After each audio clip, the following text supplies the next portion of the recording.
Salut mes gâtés, aujourd'hui je vous fais une vidéo, je vais essayer de la faire un petit peu courte, sur l'oracle de G une fois de plus pour faire 2-3 éclaircissements. Je les ai peut-être déjà fait dans une autre vidéo, mais je vois que je retrouve toujours un peu les mêmes erreurs, on va dire, dans les groupes concernant l'oracle de G. Donc je vais vous faire une petite vidéo sur déjà la coupe. Alors, qu'est-ce que c'est que la coupe, pour ceux qui ne le sauraient pas, ou pour repréciser ça? La coupe, c'est une fois que vous avez mélangé votre jeu, vous allez couper là où vous voulez. Donc, vous voyez, le jeu a une certaine épaisseur. Vous allez pouvoir couper à l'endroit que vous voulez. Ici, là, là, là, peu importe. Donc, vous allez prendre le jeu, vous allez couper.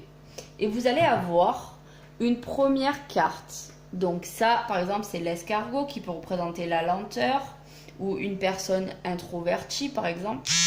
Donc ça, c'est une première indication.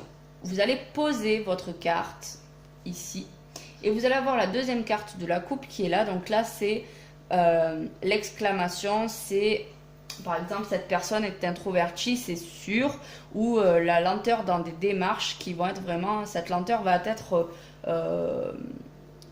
vraiment longue quoi, hein. Ça va être vraiment difficile, il va y avoir beaucoup de lenteur dans certains projets et vous allez poser donc cette carte par dessus l'autre. Voilà, ça c'est la coupe, c'est une indication du thème général, on va dire, de votre jeu. C'est une explication en plus, c'est à dire que par exemple si vous voulez vous faire un tirage concernant vous êtes au chômage par exemple et vous voulez savoir si vous allez trouver du travail prochainement, vous faites votre tirage sur le travail, ben vous savez que ça va être long. Voilà, à la coupe, vous avez vu cette indication, ça va mettre du temps, ça va être lent, ça va être peut-être même très lent. Ne sortez pas la coupe du jeu. Je vois souvent des gens qui... donc je ne sais pas où elle est, du coup, cette fameuse carte, elle est là. Je vois souvent des gens qui tirent les cartes et qui se retrouvent pour demander des interprétations avec des photos de ce genre. Voilà, donc admettons ceci est leur jeu et vous avez la coupe qui est sortie. Ça n'a aucun intérêt, nous avons besoin de ces cartes de la coupe dans le jeu parce qu'elles vont nous donner des précisions supplémentaires.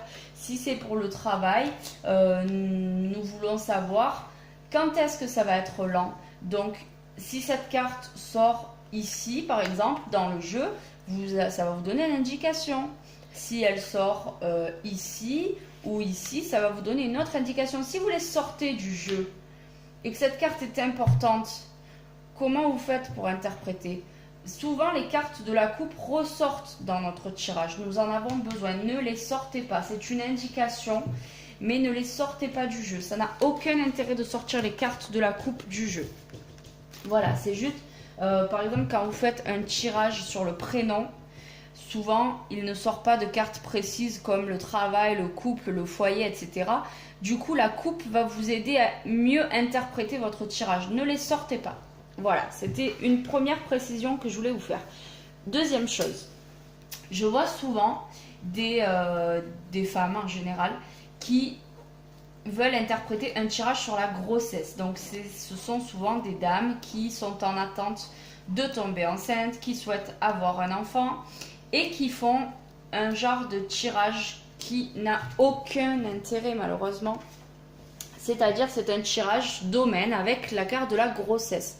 Donc si vous n'êtes pas enceinte, ne faites pas un tirage en sortant la cigogne, car en fait vous obligez le jeu à vous parler de quelque chose qui n'est peut-être pas prévu dans l'immédiat. Vous, peut-être, vous avez prévu de tomber enceinte dans l'année, donc vous vous dites je veux avoir un bébé cette année, j'ai arrêté ma contraception, je me mets à fond dans la procréation de ce bébé, tant mieux pour vous, j'espère que ça va fonctionner, mais si ça se trouve, ce n'est pas le bon moment pour vous. Donc vous obligez le jeu à vous parler de quelque chose qui ne va pas arriver de suite. Donc souvent on a du mal à interpréter les cartes qui sortent autour. Mais c'est normal, parce que bébé n'est pas prévu pour maintenant. Donc aucun intérêt de sortir la cigogne. Faites plutôt un tirage sur le couple avec les deux cœurs, un tirage sur le foyer puisque le bébé arrive dans la maison. Si le bébé doit arriver, vous verrez la carte de la cigogne sortir. Si ce n'est pas prévu pour maintenant, elle ne sortira pas. De plus, c'est pareil, vous risquez de vous angoisser parce que souvent quand on se tire les cartes à soi-même, l'interprétation devient plus difficile. C'est normal, les cartes n'ont pas logiquement vocation à nous dire notre propre avenir parce qu'il faut que nous restions maîtres de notre vie. Du coup, le problème avec le tirage de la cigogne, par exemple, c'est que si vous sortez dans le jeu la carte de la mort, vous allez peut-être flipper, donc vous dire que vous allez avorter, que votre bébé va avoir des soucis. Si vous tirez la carte de la santé à côté, pareil, que vous allez être malade. Enfin, vous allez vous angoisser pour rien très certainement parce que les tirages sont souvent erronés quand on se tire les cartes à soi-même. Si le bébé doit arriver, les cartes sortiront lors d'un tirage du foyer ou du couple.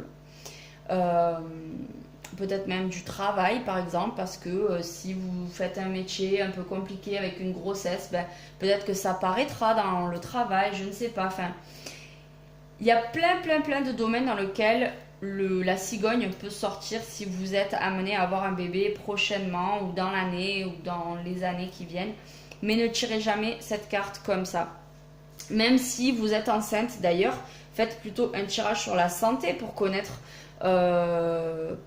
votre état de santé durant la grossesse.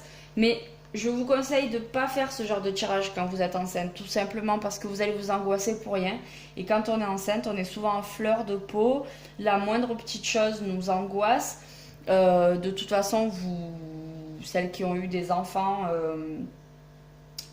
sûrement ont connu ça. C'est-à-dire que si vous avez des tout petits soucis de santé durant votre grossesse, des nausées, etc., vous n'êtes pas bien, vous avez des soucis, vous allez aller sur Internet, vous allez commencer à regarder les forums, vous allez vous angoisser encore plus.